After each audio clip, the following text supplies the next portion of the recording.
Welcome to the Apollo Chamber Players. Thank you for joining us here in the Geary Performance Studio. Let me introduce the players. We have violinists Matthew Dietrich and Annabelle Ramirez. Our violist is Whitney Bullock and cellist Matthew Dudzik. Welcome back. Good afternoon. Thanks for having us. Lovely, foggy, London-esque day out here. Look at the skyline. It looks like we're in London. Perfect for folk dancers of the British Isles, which is your next concert.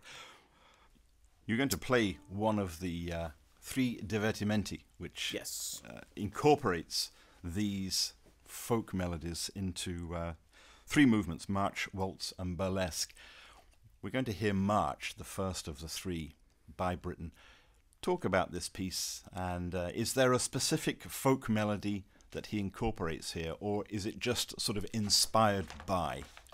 Well, go ahead. Well, in this composition, he was really young when he wrote this one, and I believe that this was at the time when he actually disliked folkloric music. So I think if it sounds like it has folk melodies, it's not intended.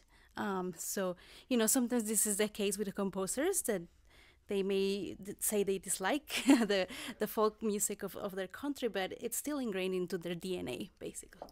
And I still hear a lot of, even in the march, just things that remind me even of like an Elgar pomp and circumstance type feeling, you know, and it has that Britishness about it. Yeah, exactly. Even maybe if he wasn't going for that, like Annabelle said, it's just there. So. And yet it has the three movements are dance movements. We have the march, middle movement waltz, which is very nostalgic and lilts along, and then fun burlesque, actually fun and maybe a little bit little scary. Maybe that's not the right word, but just a really fun burlesque at the end that definitely has folk dance qualities to it.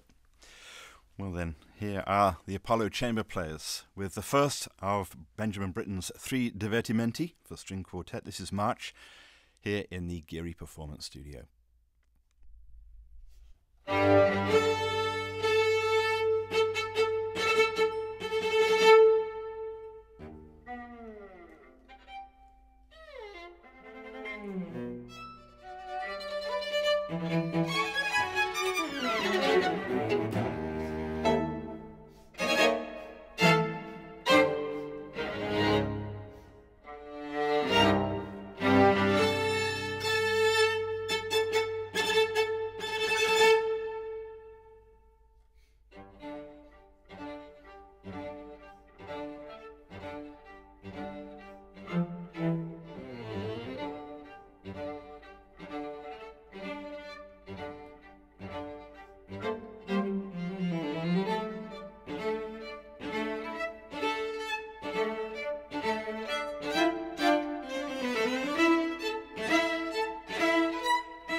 Lovely, thank you very much. March, the first of Benjamin Britten's 3 Divertimenti for string quartet, performed here in the Geary Studio by the Apollo Chamber Players. The next piece that you're going to play for us is by Frank Bridge. 2 Old English folk songs. We're going to hear the first of those 2.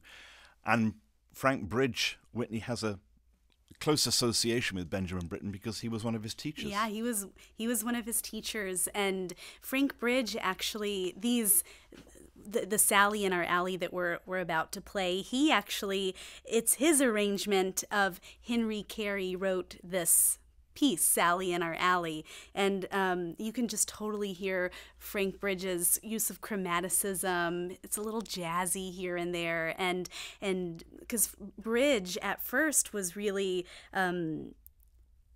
I don't know what the word is. He also had maybe sort of a more pastoral and romantic quality to his music, but then after World War I, he started to dabble in the Second Viennese School a little bit, and everybody in England was kind of like, oh gosh, no, we can't have that. But he went 12-tone, did he? Right, he went 12, and he didn't come back. Yeah, he didn't. But I think that Britten admired Bridge so much, and in the quirky Divertimenti that he wrote when he was studying with Bridge, or maybe just after, you can totally hear those sort of little deviations from normal chromaticism, that's for sure. So 1916 is the date on the 2 Old English folk songs by Frank Bridge. The second one is called, wonderful title, Cherry Ripe. Cherry Ripe. Yes. But we're not going to hear that one today. We're going to hear Sally It'll be in the copy. in Our Alley.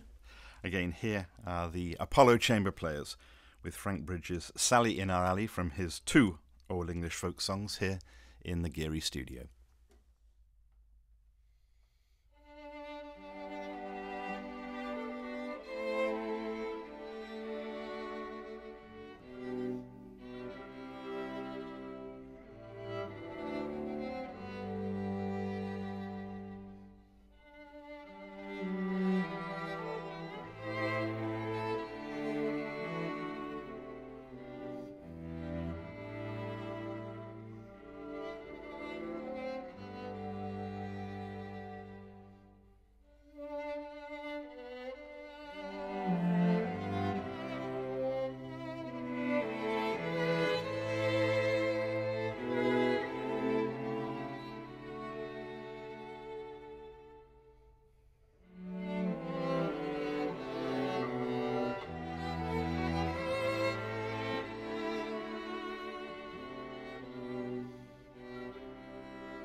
Very nice, very nice. Sally in Our Alley from Frank Bridges' 2 Old English folk songs. Let's move on to the chief among the British folk song musical people, and that is Vaughan Williams. He is one of those people that actually collected folk songs in the same way that Bartók did, for example, and used them so much in his music. For sure, he did, and you know, I think it's really interesting with Vaughan Williams too. He came from more of from the upper class of society, and he was kind of supported early on in his career. His career and musical development kind of happened very naturally, so he was able to dabble in kind of whatever he wanted to for a while. He didn't have to feed himself. He didn't have to worry about. He wasn't a starving artist. He wasn't as much of a starving artist. So yeah, exactly. So he could kind of like do what he wanted to his heart's content. And I think this is what he really loved. And all of his music really kind of has the English pastoral style. Although the fantasy quintet that we're playing doesn't directly quote folk melodies, but it's definitely very much in this into the pastoral style. So here is As I Walked Over London Bridge from Vaughan Williams' 6 Studies in English Folk Song, arranged for string quartet by the Apollo Chamber Players, and they are here in the Geary Studio.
As I Walked Over London Bridge. Thank you very much. 6 Studies in English Folk Song by Vaughan Williams, arranged by the Apollo Chamber Players 4-string quartet.